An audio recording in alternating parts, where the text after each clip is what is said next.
Pourquoi, mais vraiment, pourquoi? Pourquoi est-ce qu'on lance déjà un remake de La Casa de Papel? C'est beaucoup trop tôt. 나쁜 짓을 할 거잖아.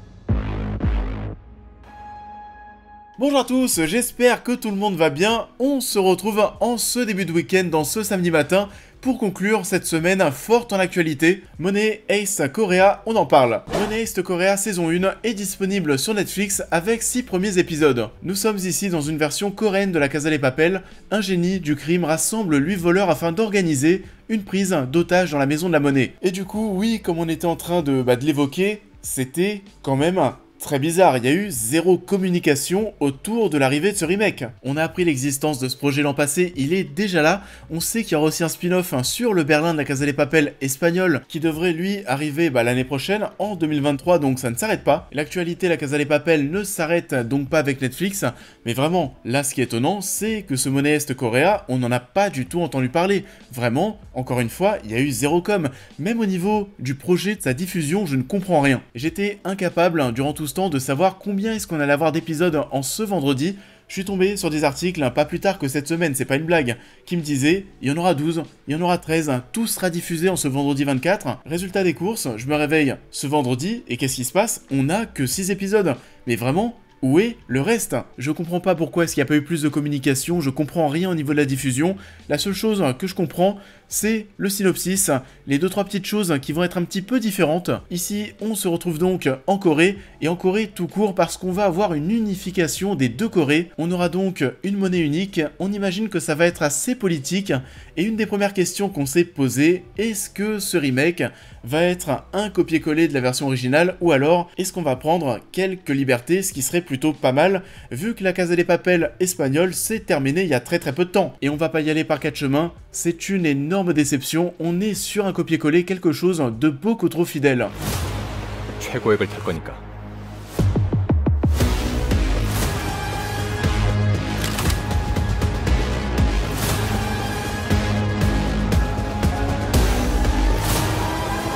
Et je crois d'ailleurs, je pense que je prends pas trop de risques, je pense que beaucoup d'entre vous ne savaient même pas que le remake de La Casa de Papel sortait cette semaine. Et c'est dire à quel point on n'en parle pas, il y a vraiment zéro hype. L'une des seules choses qui faisait que j'attendais un petit peu de voir ce que ça allait donner, ça allait être au niveau de la mise en scène. Est-ce que ce savoir-faire coréen allait apporter un plus? Là aussi c'est une petite déception, il n'y a pas forcément d'effort de mise en scène notable.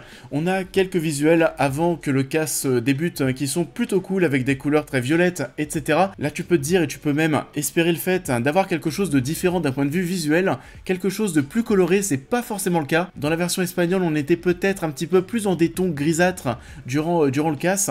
Là, ici, parfois les murs sont très bleus, c'est vrai que ça fait ressortir un petit peu les tenues rouges des personnages. Bon après, on se parle clairement, c'est pas ça qui révolutionne quoi que ce soit. Il n'y a pas non plus, vous savez, de révolution au niveau des personnages, c'est la même équipe avec les mêmes noms. On aurait pu penser, voilà, pour prendre certaines libertés, changer les noms des personnages, changer un petit peu de personnalité, etc. Non vraiment, c'est absolument la même chose, vous savez. Si on m'avait mis les acteurs les uns à côté des autres, j'aurais pu reconnaître directement, mais qui est Tokyo, qui est Berlin, qui est Denver, qui est Oslo, Helsinki, etc. Tu les reconnais tous, il y a vraiment aucun effort pour s'écarter de ce qu'on connaît déjà. On les présente ici avec ces petites animations. Peut-être que la présentation de Nairobi m'a un petit peu étonné parce que là c'est vrai qu'on la présente comme la femme sexy du clan. Je pense pas que la version Nairobi de la version espagnole aurait eu ce comportement. Ce plan sur les fesses de cette femme c'était assez étonnant quand même. Berlin est toujours aussi classe, c'est l'acteur de Squid Game.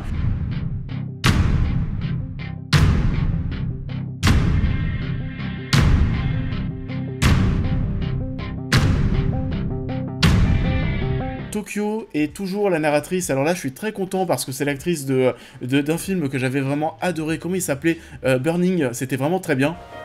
간단히 말하면 그냥 노는 거예요. 저 사람이 너 왜 만나는 것 같아? 그거에 대해서 생각해 본 적 있어? On aura par contre quelques petits changements au niveau des liens entre les personnages, au niveau des romances.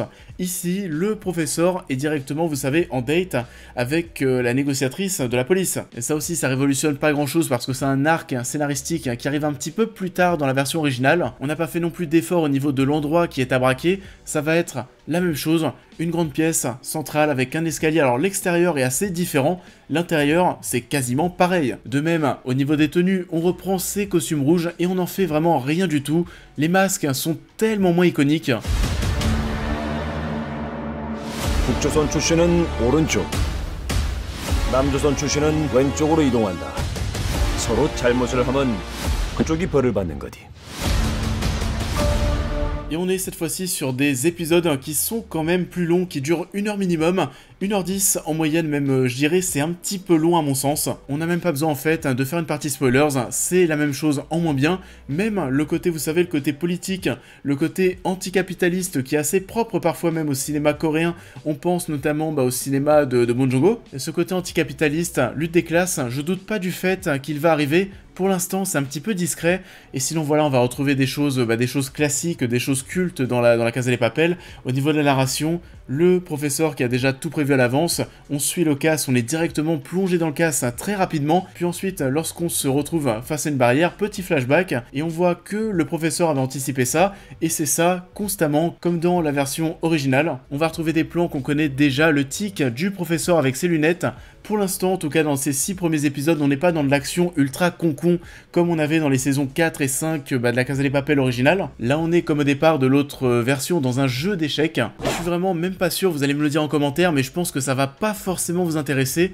Je suis pas sûr qu'on aille plus loin avec ce show et qu'on en fasse les critiques des suites. Je vois vraiment pas du tout, mais pas du tout l'intérêt d'avoir sorti ce remake, et encore moins de manière mais aussi tôt. C'est un non-sens total, surtout que la Casa de Papel c'était vraiment sur la pente descendante, ça méritait de se reposer un petit peu, tout le monde s'en fout littéralement. 여론을 우리 편으로 만드는 게 우리 계획의 마지막 퍼즐이니까. 이건 범죄 역사에 혁명으로 기록될 거야. Ça en est tout pour cette critique, j'espère qu'elle vous aura plu comme d'habitude. Je vous invite à la liker, à la partager, à me dire en commentaire ce que vous avez pensé de l'œuvre en question, à me suivre sur l'intégralité de mes réseaux sociaux pour plus de news et réactions à l'actualité, mais aussi à devenir membre soutien si vous souhaitez soutenir mon travail, et on va se retrouver très vite sur la chaîne pour cette prochaine critique.